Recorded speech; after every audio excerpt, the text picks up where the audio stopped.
प्रणव ध्वनि। ओ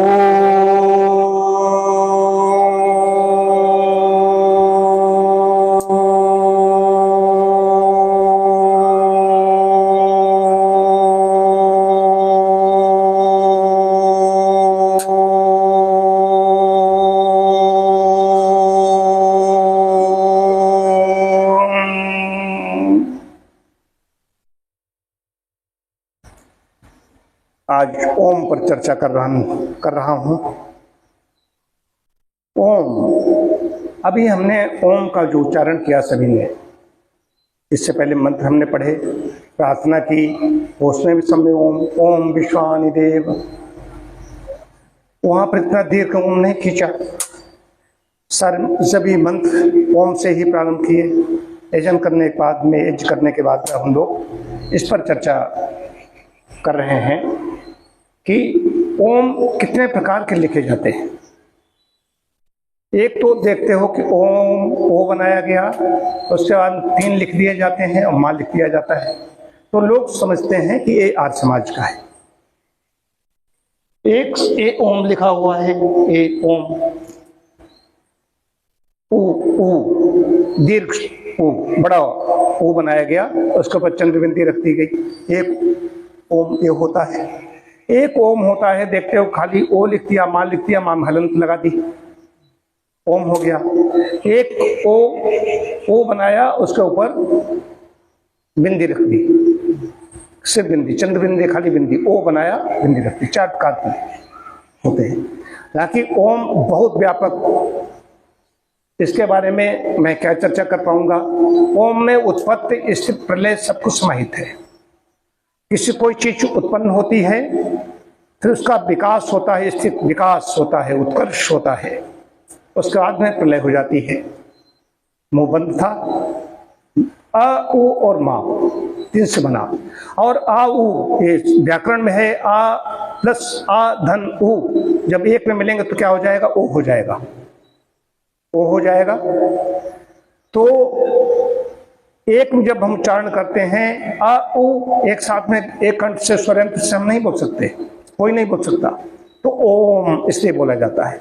यही ब्रह्मांड की एक ध्वनि है, चाहे वो कौन से जा रहा है डॉक्टर साहब, वो यान बाइजर, कोई भी ध्वनि है और सारी ध्वनियां एक मिला दें, ओम ध्वनि हो रही है। जब नासा ने कई वर्षों पहले उसने ब्लैक होल की धुन को कैच किया, ब्लैक होल है या सूर्य है, उसकी कैच किया, तो सबने कहा ओम धुन उच्चरित हो रही, तो हम प्रसन्न हो जाते हैं। लेकिन ओम है, सनातन हमारी धर्म में तो है ही है ओम, लेकिन ओम के बिना कहीं काम नहीं चल रहा है। जैन संप्रदाय में देख लीजिए, वहां पर भी ओंकार है। सिख संप्रदाय में देख लीजिए, वहां पर ओंकार है। जो और बड़े बड़े मत हैं, इस्लाम के मत के अनुयायी हैं, ईसाई मत के अनुयायी है, वहां पर आमीन है। ईसाइयत में और इस्लाम में आमीन है। तो ओम की जो साइंटिफिक वैज्ञानिकता, ओम का उच्चारण से क्या लाभ है, वो बात अलग। बात सिर्फ ये कर रहा हूं कि ओम में 3 चीजें हैं, उत्पत्ति, विकास और प्रलय। जब मुंह बंद था हमारा, अभी हमने उच्चारण किया, मुंह बंद है, फिर परमात्मा ने क्या किया, उसकी उत्पत्ति की किसी चीज की। मुंह बंद था, खुला, ओ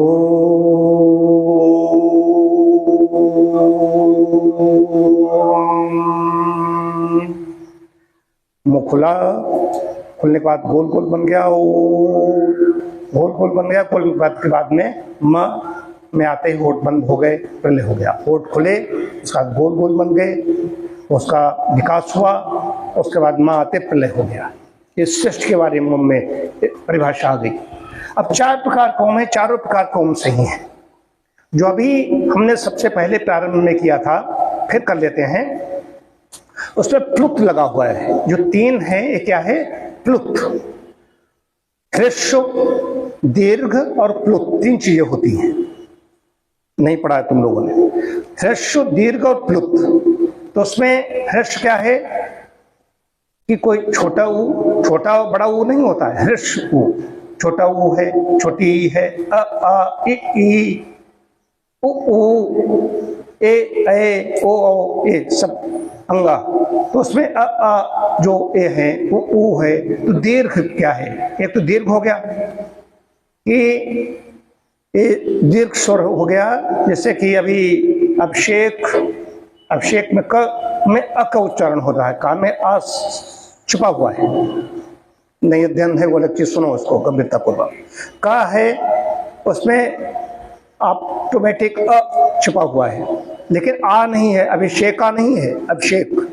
वहीं अनामिका है, अनामिका में क्या है? का में आ की मात्रा है तो दीर्घ हो गया, का हो गया जाकर के। तो इसी प्रकार से जब हम ए हो गया तो ह्रस्व है, स्वर है, कोई चीज है, ह्रस्व है और दीर्घ स्वर है। जैसे ऊ है तो ह्रस्व है, अब ऊ बड़ा है, बड़ा ऊ है तो क्या हो गया? दीर्घ हो गया, दीर्घ स्वर होगा, बुलाना पड़ेगा। और उसको बाद में प्लुत क्या होता है? उसको और 3 गुना कर दो तो हो गया, प्लुत हो गया। इसलिए ओ के आगे 3 बने होते हैं, इसको भूल करते हैं। ये तो आर चिन्ह प्रतीक नहीं, उपलुप्त है, उस कारण लोग जानते नहीं 3 बने हुए हैं, तो लग जाता है। इसका मतलब इसको 3 गुना बोलना है ये, इसीलिए ओम बोलते हैं। एक बहन जी है महाराष्ट्र की, उन्होंने कहा कि हम तो ज्यादा देर तक करते हैं, आप वो ज्यादा देर तक करते हो। हमने कहा कि 2/2 हिस्सा ओ होगा, आओ मैं ओ बना जा करके। जब माँ आएगा, माँ तो हलंत लगी, वो भी आधा है। जब यहाँ नीचे जाएगा नाक के नीचे, तब हम माँ बोलते हैं। और यही है प्लुत लगा हुआ है, बोल रहा है 3 गुना बोलिए ओम। कैसे? ओ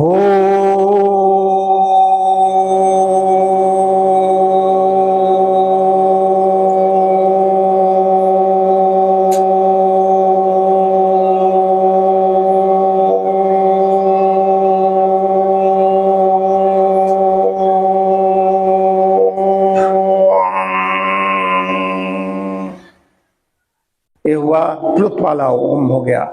अब आगे आते हैं, एक ओ लिख दिया, मां लिख दी, उसमें हलंत लगा दी, तो ये हो गया ओम। एक दूसरा हो गया। तीसरा होता है कि हम लोग अभी मंत्र पढ़ रहे थे तो क्या हर जगह इतनी तेज प्लुत लगा के ओम बोलते हैं? जितने मंत्र पढ़े उसमें प्लुत लगाया नहीं लगाया? वहां कैसे क्या? ओम विश्वान देव सवितर दुर्तान परासु यद्भद्रम तन्ना शुभ स्वाहा। तो वहां पर क्या है? वहां पर ओ के ऊपर बिंदी आ गई, अनुस्वार उसको कहते हैं व्याकरण में। अनुस्वार क्या कहते हैं? अनुस्वार। तो ओ के आगे जब आगे मंत्र है, व्यंजन है, विश्वान व्यंजन है, तो वहां पर ओ पर व्याकरण में मान पूरा नहीं लिखा जाएगा, इस तरीके से नहीं लिखा जाएगा, वहां पर आ जाएगा ओ। या फिर ए है ब्राह्मी भाषा में ओम है जो बड़ा ऊ, इसके ऊपर चंद्र बिंदी बनी हुई है। ए ओम यहाँ पर लिखा हुआ है, गलत लिखा हुआ है, इसमें अनुस्वार नहीं, या अग्रह लगा हुआ है। अनुस्वार में 3 बनेंगे, तो इसमें कुछ लोग कहता है पौराणिक ओम चंद्रबिंदी वाला है। ये पौराणिक ऐसा नहीं है, से चारों ओम सही हैं। तो एक बताना था कि कहां पर प्लुत लगता है, कहां पर दीर्घ काल तक हम ओम उच्चारण करते हैं, और कहां पर चंद्रबिंदी वाला है, कहां पर क्या, सब सही है। लेकिन जब हम दीर्घ बोलेंगे कि अगर अभी किसी तेज आवाज लगानी है अभी, तो वहां पर जैसे अनामिका है तो उसमें का में बड़ा की मात्रा लगी हुई है। अब इसको ये दूर होगी तो मैं कैसे बुलाऊंगा? अनामिका का कुछ चीज दिया, कोई चीज हो, हम अभी सोनू बुलाएंगे, सोनू बुलाएंगे, सोनू, तो सोनू में तो ऊ की मात्रा है ही, लेकिन इससे प्लुत लगा देंगे और दीर्घ कर देंगे ताकि इनके कान मुंह तक घुस जाए मेरी आवाज, सोनू। अब तुम्हें अगर हम बुलाएंगे, अभिषेक बुलाएंगे, तो काम में कैसे करेंगे? का तो नीचे आ गया, तो वहां पर हमें कहां पर प्लुत लगाना है? एप लगाना, अभिषेक। ये समझने की बात समझो, खोपड़ी हिलाने से काम नहीं चलेगा, क्यों? पढ़ा है नहीं तो समझो इसको। प्लुत आज समझा, प्लुत क्या होता है? प्लुत का और पूछे तुमसे, तुमने व्याकरण पढ़ी? अब प्लुत क्या होता है? प्लुत क्या होता है? प्लुत की परिभाषा बताओ, बोलो, हकलाओ ना। तो ये है, तो चारों प्रकार के ओम ये हैं। तो उसमें ये नहीं कहा जाएगा ये पौराणिक है, ये वैदिक है, ये उनका अर्थ समाजियों का है, इस भ्रम में चकड़े मत पड़िए, ये सब बहुत झाड़ झंकाड़ है। जैसे हमें समझेगा कि नित्य यज्ञ करने वाला वो अर्थ समाजी है। अर्थ समाजी होना कोई पाप नहीं है। आज समाज के जितने आर्ष विद्वान पढ़ते हैं, आज जगत के सन्यासियों को देखिए, वो वेद वेदांगों को ज्ञाता होते हैं। वो खाली ऐसे नहीं घूम तो वो भिक्षा यापन करते घूमते हैं, अपने बुद्धि बल पर वो जाते हैं, वहां प्रवचन करते, उसका ग्रहण करते हैं। लेकिन मैं आर्य हूं, आर्य बनने की ओर अग्रसर हूं, मैं आर्य समाजी हूं और सनातन तो ही हूं। सनातन हमारी संस्कृति में सनातन धर्मी हूं। तो सनातन मतलब है कि हाँ, हम एक पोंगा पंडित वाली हमारे अंदर चीज नहीं। नीर क्षीर विवेक हंस कर्म, ज्ञान कर्म उपासना भी ओम में समाहित है। परिचित ज्ञानार्जन करना है, किसी चीज में जान लेना है। जान तो लो, तुमने जाने नहीं है परमात्मा क्या है, जीवात्मा क्या है, प्रकृति क्या है। कल जगत के प्रकांड विद्वान परिव्राजक स्वामी जी हैं, उन्होंने एक पोस्ट इसी पे डाली कि ये नहीं जान पाए कि परमात्मा क्या है, जीवात्मा क्या है। वो पाठ पढ़ा रहे हैं कि तुम भक्त हो या भक्त। जो संध्या बंदन कुछ नहीं करते उसकी बात करते हैं। तो ओम के बारे में बहुत पूर्ण जाने, सबको जानकारी होनी चाहिए कि ओम ऐसे ऐसे हैं। यहाँ प्लुत लगा हुआ है जो 3 लिखे होते हैं। आज इतना ही। प्रणव ध्वनि।